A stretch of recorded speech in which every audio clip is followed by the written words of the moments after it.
خب امروز میخوایم راجع به یه برج بلند توی میلان صحبت کنیم که اون بالا میتونین کل شهر رو ببینین. برج برانکا، تور برانکا که توی کپشن مینویسم براتون. ارتفاعش حدود 108 متره و اینکه با یه آسانسور شیشه‌ای کمتر از 1 دقیقه شما رو به بالا میرسونه و کل شهر رو میتونین ببینین. فقط 10 دقیقه میذارن که اون بالا بمونین و اینکه نمیدونم، به نظر من خیلی مسخره اومد.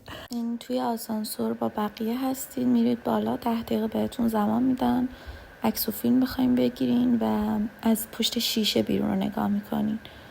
یعنی حتی مثل تراس هم نیست که مثلا فکر کنین فضایی باز باشه. ورودیش از توی دیسکو یا کلاب جاست کاوالی که الان اسمش شده جاست می شروع میشه. یعنی اینکه اگه بخواین فقط اونجا برین، بلیت ورودیش فقط 9 یوروه اگه فقط بخواین بالای برج برین. ولی پاکت های تخفیفی هم هست که ورودی دیسکو با درینک و غذایی که سلف سرویس برمیدارین و اینکه میتونین از برجم دیدن کنین.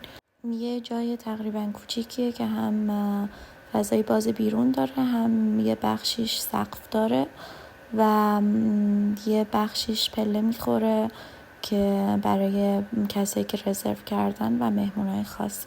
من زیاد از جوش خوشم نیومد. تا اطلاعاتی دیگه، ادیوس.